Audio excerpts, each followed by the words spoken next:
The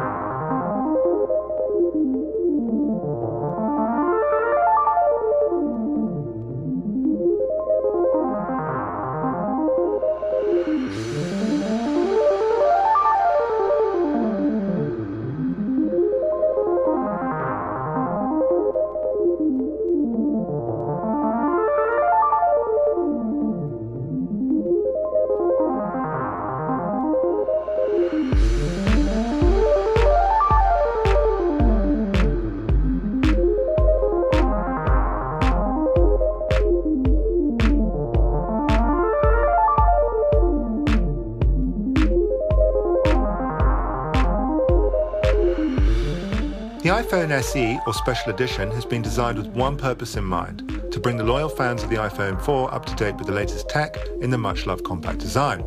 This SE is basically an iPhone 6S with a better battery in an iPhone 5 body, and I have to say, after a few weeks of using it, I do prefer it to my 6S. There's two reasons why. One, it's just easier in the hand, and two, most importantly, the battery is significantly better. Let's take a look in more detail. Looking at the design, we can see its iconic iPhone. It's well known and for a reason. It's distinctive with crisp, fresh lines that combine to render a finish of seamless quality. It's lightweight at 113 grams and equally compact at 123.8 by 58.6 by 7.6 millimeters. Basically, it's the same as an iPhone 5. The ion-strengthened oleophobic glass is encased in an aluminium chassis. The glass is tough and the coating keeps fingerprints away. The sides are flat with a slight angular bevel. It's very old school, but definitely a plus. It makes the phone less slippery in the hand. The power button is at the top, the volume rockers and ringer mute switch are located on the left, the 3.5mm jack, speaker and USB are all at the bottom.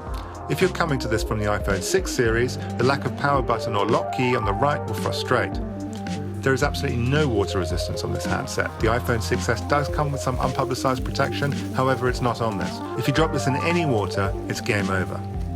The key feature, however, on the iPhone SE is the improved battery. This has been increased to deliver 1,624 milliamps of power, and it's also been optimized to deliver the best possible results across the entire range. Yes, it's the best battery to date. It delivers a healthy 73 hours. That's 11 hours more than the 6S and only 8 hours less than the Samsung Galaxy S7, which has a battery almost twice its size.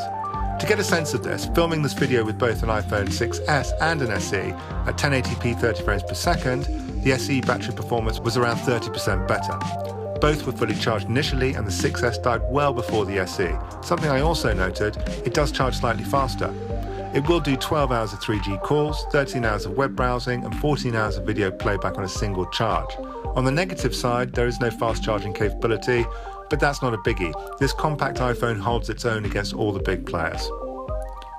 Looking at the display, the 4-inch Retina is gorgeous. It's an IPS panel of 640 by 1136 pixels. That means it's got a density of 326 ppi. That's around the same density as found on the iPhone 6S.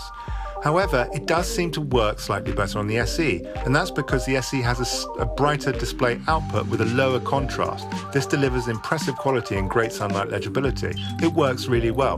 The viewing angles are wide and clear. The only drawback is the 4-inch screen, but that's not the point of this handset, whose smaller screen is what many Apple users want, and I have to say, after a while, you don't really notice. The iPhone SE runs on the latest iOS 9.3 and it benefits from 99% of what the platform offers. It can do what the iPhone 6S can do with one exception: no 3D touch. News, Apple Pay, iTunes, they're all here. The iOS is smooth and the user experience is 100% Apple Easy. Looking at performance, this special edition iPhone packs all the latest power and future-proofing available to the range, and this is where this phone really excels. It's a powerhouse driven by the latest Apple A9 chipset.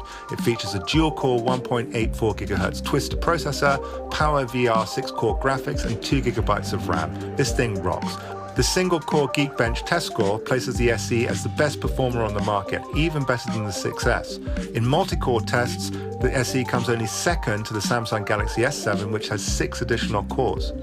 There is no micro SD card slot on this phone. You can choose between 16 or 64 GB of onboard memory. This is unfortunate, but as I said, this phone has been aimed at delivering state-of-the-art technology in a much-loved old-fashioned design. It would be great to see a micro SD though. Looking at the optics, the SE features the latest 12-megapixel camera found on the iPhone 6s. It has an f2.2 aperture and a dual-tone flash. The images are good, but not quite in the same class as those found on rival flagship phones. The color and contrast is excellent, the HDR is impressive. However, it's not a massive improvement on the iPhone 5 or indeed the 6. Images are still excellent and most will be very, very happy indeed. It's just not as wow as the other phones in this bracket. That being said, the panorama mode is really good, the stitching is great, there are no artifacts, the dynamic range and color rendering are top-notch. The 1.5 megapixel selfie or front camera is a little bit of a disappointment. It's nothing to write home about. It's very low resolution compared to other competitors and the results are okay. It does the job. Looking at the video, the iPhone SE is capable of shooting the ever-popular 4K format at 30 frames per second. It shoots 1080p at 60 and 30 frames per second, as well as an all-new 1080p at 120 frames per second for slow-motion capture. The 4K video has a bitrate of 51 megabits per second, but the audio is not that great, as it's recorded in mono AAC at 83 kilobits per second. 1080p videos at 30 frames per second have a bitrate of 17.6 megabits per second, and the same audio. The 4K videos are less processed than the still images. There is noise, but less over-sharpening. The detail is good, but not on a par with some of the rivals. The dynamic range is impressive and the frame rate is steady. The 1080p videos at both 30 and 60 FPS are detailed with fine color. The frame rate again is steady, and yes, the dynamic range is great. The video capture on the SE is identical to that of the 6s. The only real negative here is mono audio recording. To round up, the iPhone SE is a powerhouse of a device in a well-known and loved outfit. This handset is all about size, and here it delivers a heavyweight punch and a lightweight frame. A third of all iPhone users prefer the 4-inch size, and here Apple has delivered their latest spec and famously high-end user experience to fan-based requirements. It has the best battery to date, the latest camera, and iOS 9.3 with all that brings. There are a few drawbacks, such as the lack of expandable memory, an adequate selfie camera, no water protection. But after a while of using it, you appreciate its subtlety and elegance.